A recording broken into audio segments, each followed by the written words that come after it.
Obrigado, deputada Leninha, nossa presidenta. Quero aqui, de forma bem especial, saudar todas as nossas colegas deputadas, os nossos colegas deputados, principalmente os companheiros e companheiras do Bloco Democracia e Luta, do campo progressista, que no dia a dia pauta o governo de Minas Gerais, pauta aqui nessa casa as ações para melhorar a vida do nosso povo. E eu venho aqui iniciar minha fala, primeiro, oportunamente pedindo um minuto de silêncio em respeito à memória de um grande amigo, de uma grande liderança, uma família ao qual nós orgulhamos de crescer ao lado dos seus filhos. Eu queria pedir aqui, presidenta Leninha, um minuto de silêncio pela passagem de um grande amigo, nosso companheiro, que agora descansa ao lado do Pai, né, o nosso amigo Abelar Pinto. Foi vereador, foi uma liderança do município de São João da Ponte, que sempre, com muita humildade e muita presteza, prestou serviço a toda a população, e que agora repousa ao lado do Pai. Então, queria pedir, presidenta, um minuto de silêncio por parte desse plenário, em homenagem ao nosso saudoso Abelar de Pinto. É regimental, façamos um minuto de silêncio.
Obrigada, presidenta. Eu inicio a minha fala trazendo aqui a todo o povo de Minas Gerais que nos acompanha pela TV Assembleia, que nos acompanha pelos canais de mídias sociais do nosso mandato. Inicio a minha fala trazendo algumas preocupações com os políticos tóxicos, algumas preocupações com aqueles colegas que ocupam espaços delegados pelo povo nessa casa para prejudicar o norte de Minas, o Jequitinhonha, o Mucuri e, mais ainda, prejudicar a quem mais precisa. Quero aqui trazer o meu desagravo ao político tóxico, que em agenda interna do seu mandato, com eventuais vereadores, eventuais prefeitos eleitos, os quais boas partes também têm relação com o nosso mandato, com o meu mandato, com o mandato do nosso amigo deputado federal Paulo Guedes.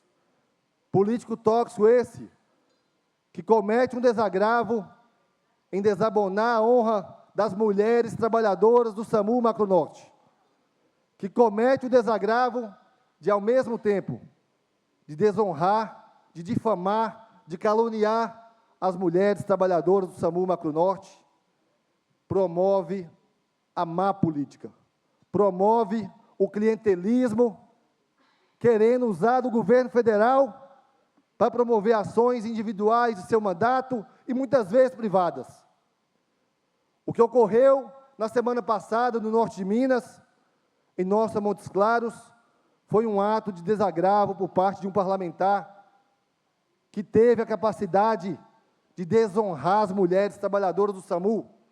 E eu quero pedir para que essa casa, através da Defensoria das Mulheres, através da Comissão de Direitos das Mulheres, possa abrir procedimento punitivo para fazer com que homens que ocupam espaços públicos tenham, no mínimo, respeito às mulheres. Que não executam política pública, que não colocam recursos voltados à defesa das mulheres, isso nós já sabemos, mas homem algum, principalmente políticos tóxicos, que são aqueles que estão aqui nessa casa há mais de 30 anos, fazendo politicagem para si mesmo, não podem continuar exercendo o poder e a voz do cidadão.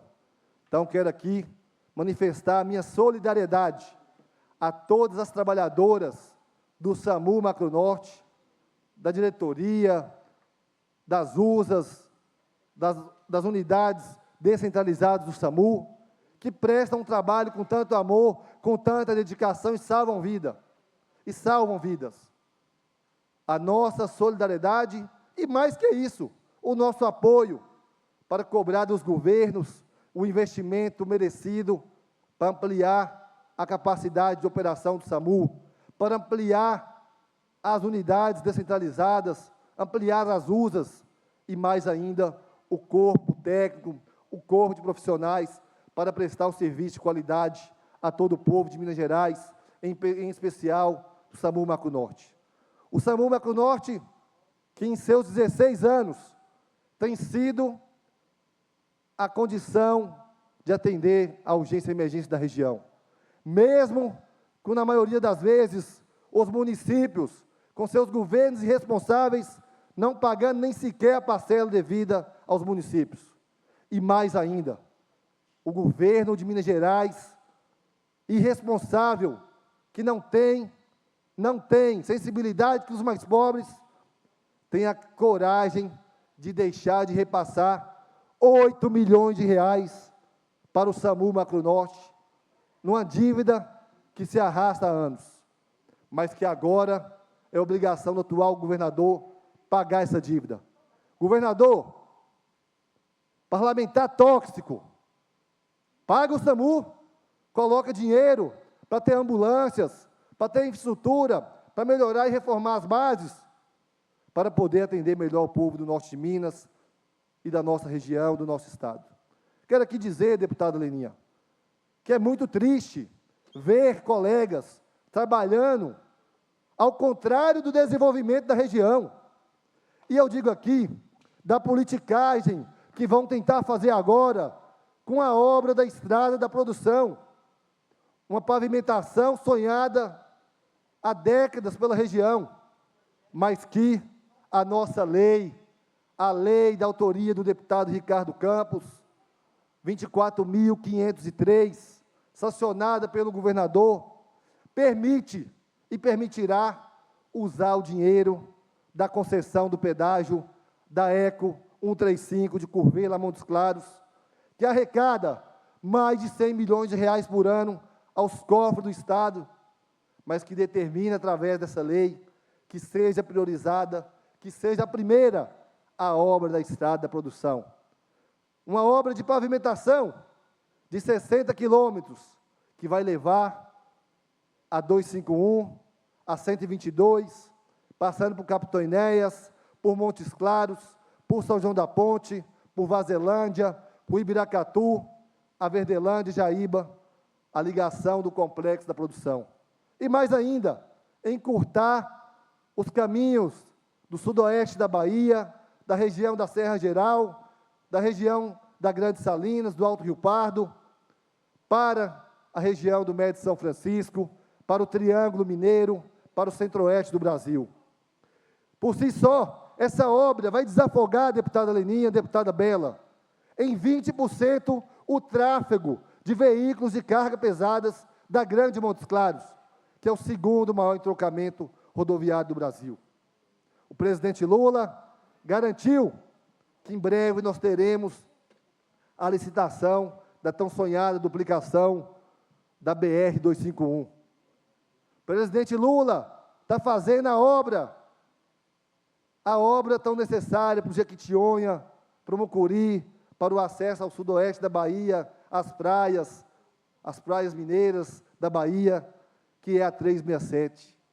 E mais, também está previsto as obras e a melhoria da 381.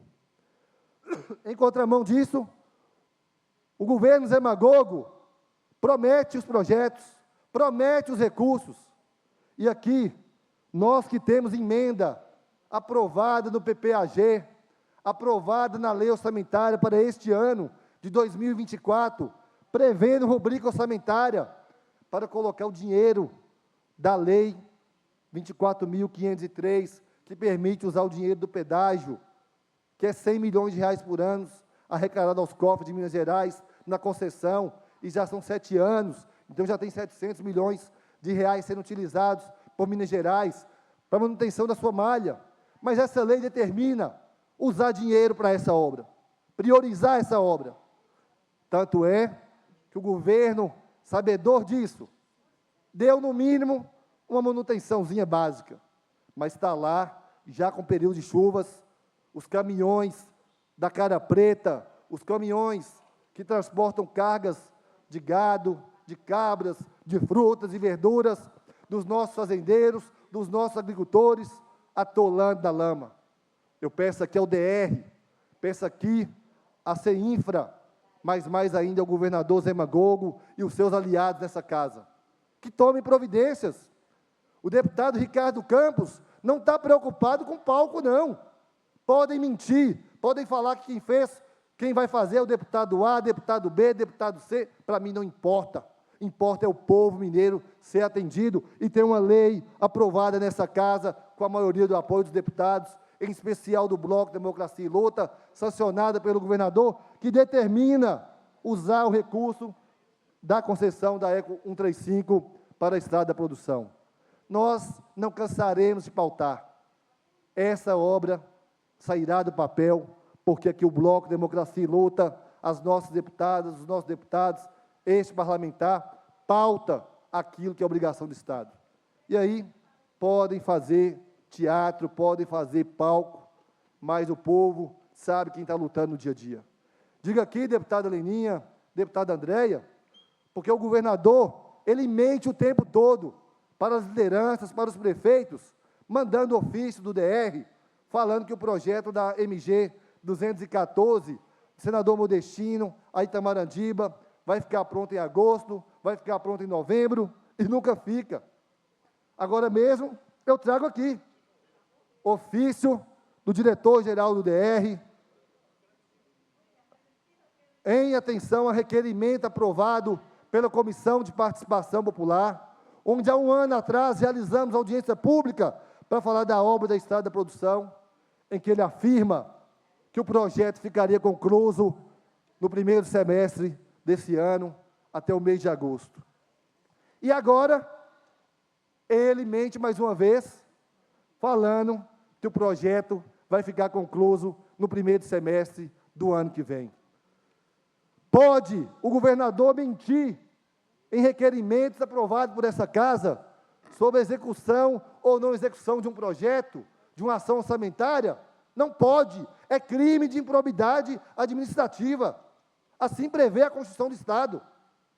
Então, eu quero pedir a essa casa, para que nós possamos aprovar nesse plenário as cobranças, para que o Estado pare de mentir.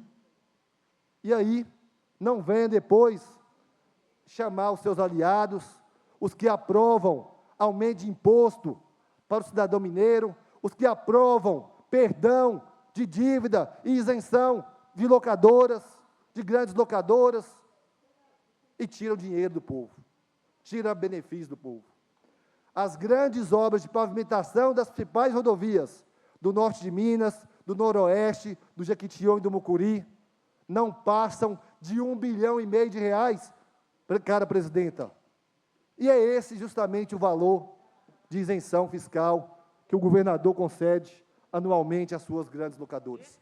Então, eu venho pedir e dizer ao povo do norte de Minas, do Jequitinhonha, do Mucuri, do noroeste, que nós continuaremos pautando a estrada da produção, a MG 479 de Januária a Chapada Gaúcha, a estrada que liga Brasilândia de Minas a Buritizeiro, as manutenções das rodovias de nossa região, porque o Gerais sempre é esquecido.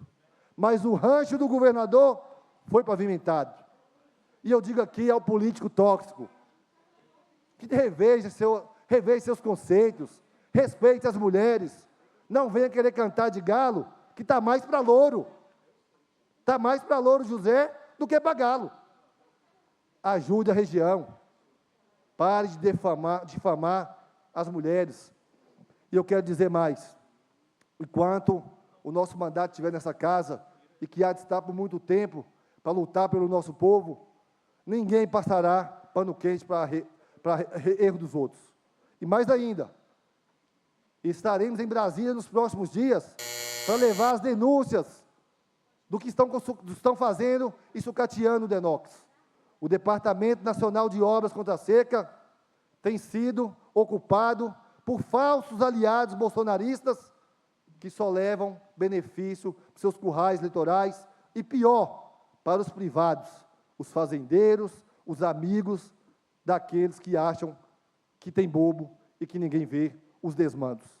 Está com dia contado, estão com dias contados, e nós iremos dar ao povo do norte de Minas, do Jequitinhonha, do Mucuri, do Noroeste, a condição do órgão que tem 110 anos, que tem valorosos servidores, voltar a ser a potência para levar água para quem mais precisa em toda a nossa região. Muito obrigado, presidente.